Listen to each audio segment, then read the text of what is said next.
I've been doing a lot of carry handle content recently, and people have been asking me and commenting about the difference in point of impact between the two apertures on A2 and detachable carry handles. I've seen some stuff online, but I haven't seen anybody actually testing it, so here's my video actually testing it. So I have a target at 100 yards. We're going to start with the smaller aperture and then move to the larger aperture. We are using Winchester white box ammo for both. We're also using a carbine length gas system and sight distance for both. I would like to do this later using a rifle length gas system. I just don't have that in the cards right now. Let's get to it.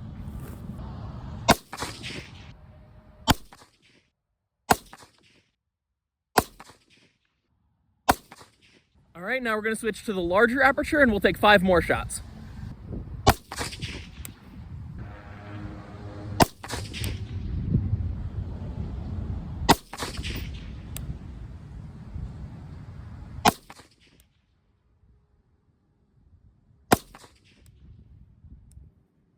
Let's head downrange and take a look. Sometimes I wonder how I'm going to carry my guns, but thankfully this one has a handle. Here was our group with a smaller aperture, 1, 2, 3, 4, 5. Here was our group with a larger aperture, 1, 2, 3, 4, 5. Now, some of that was probably just me. In the lighting condition today, this larger aperture looks really, really big. I'm going to go back and take some more shots at this target so that we can get some more meaningful data. I'll try leaving you guys down this way this time.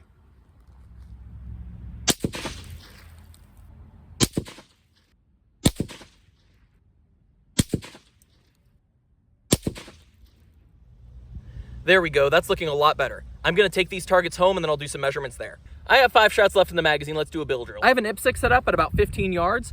The way that I use the larger aperture on A2 and detachable carry handles is kind of like a red dot. I keep both eyes open, I focus on the target, and I just make sure that the front sight is inside of here at very close ranges. That obviously doesn't work for longer range in the same way that a red dot does, but at close range it works great. I also forgot my shot timer at home today.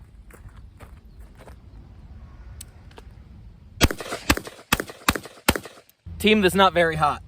2 alphas, 2 charlies, and a miss. We are shooting this through a Delton upper with a Rock River Arms really good 2-stage trigger.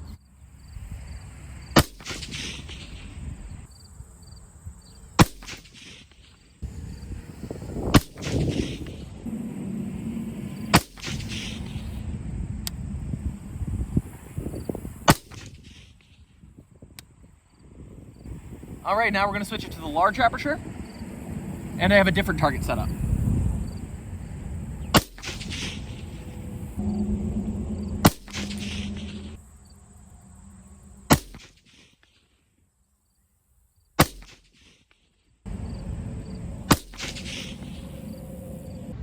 Well, with the smaller aperture, I was actually doing a pretty decent group before I had this flyer down here. So our impacts were 1, 2, 3, 4, 5.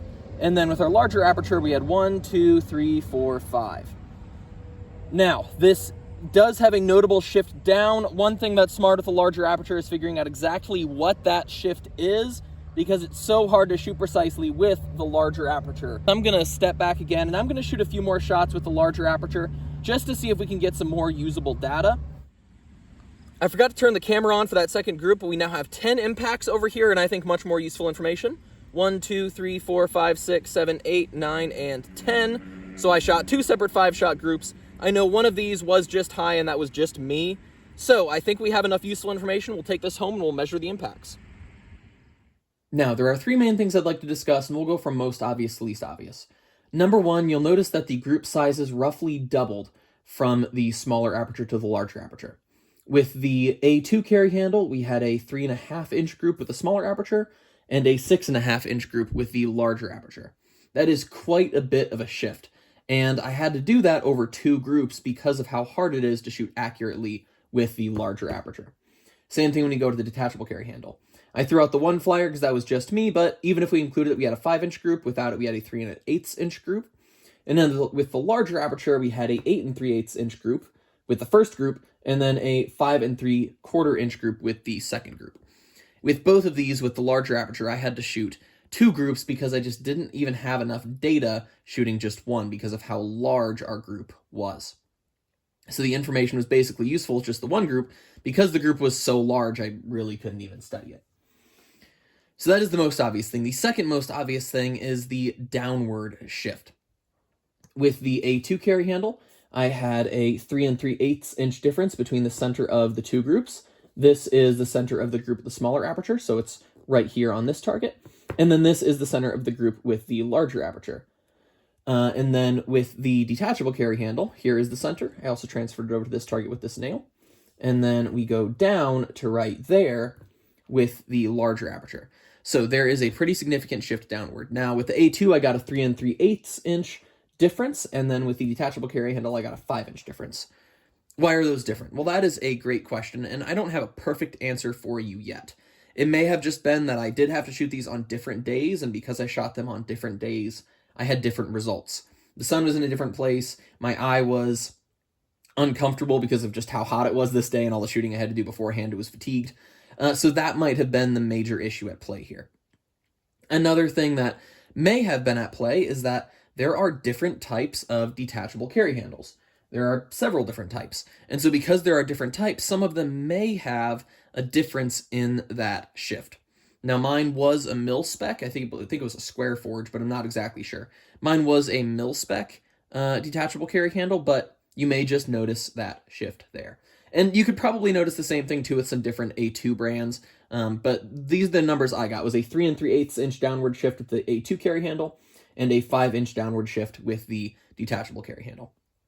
Number 3, and the one that I think is the most interesting, is that with both groups, I experienced roughly a 1 1/4 inch shift to the right.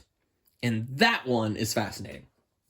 So I'm going to use this Rock River Arms rear sight riser combo. I love this thing. I think it's super cool, but I don't have it on a rifle right now, so it's just the easiest one to demonstrate with.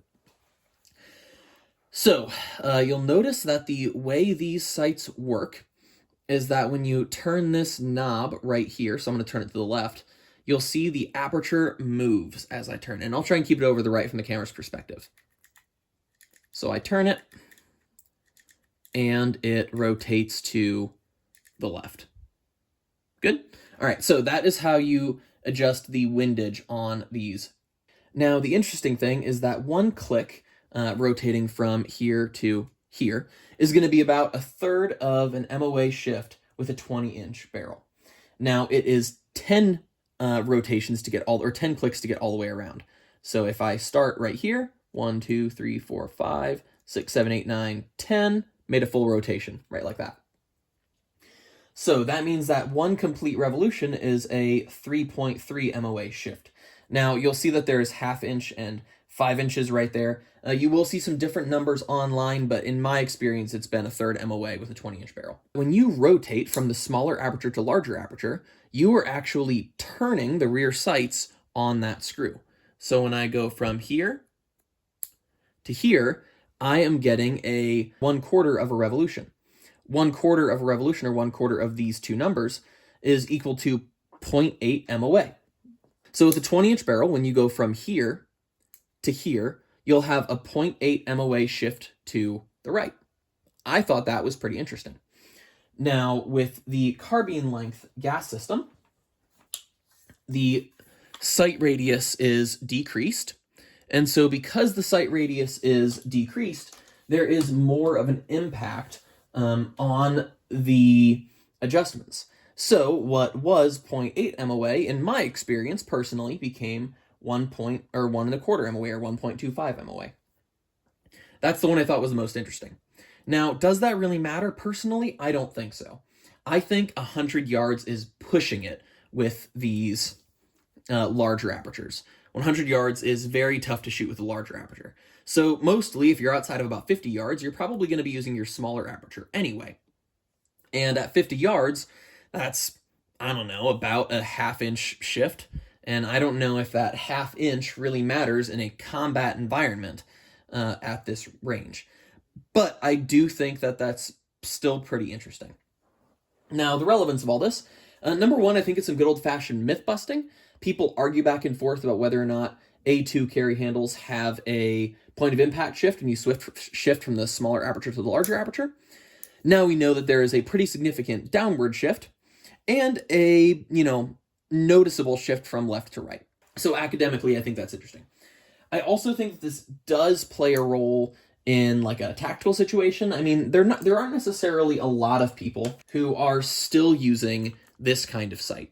Here is one firearm I'm setting up for legitimate use, and the rear sight here is basically an A2 style rear sight. So a lot of people do use A2 style rear sights still, even if it's for a backup sight, and I think it's important to know what the sight is going to do when you shift between those two things. All of that being said, I am 8mm Mauser Man, and I did a bunch of research on this A2 rifle, but I lived on it.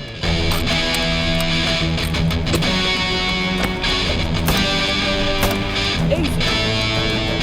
There's a wasp right there. I hope he leaves me alone.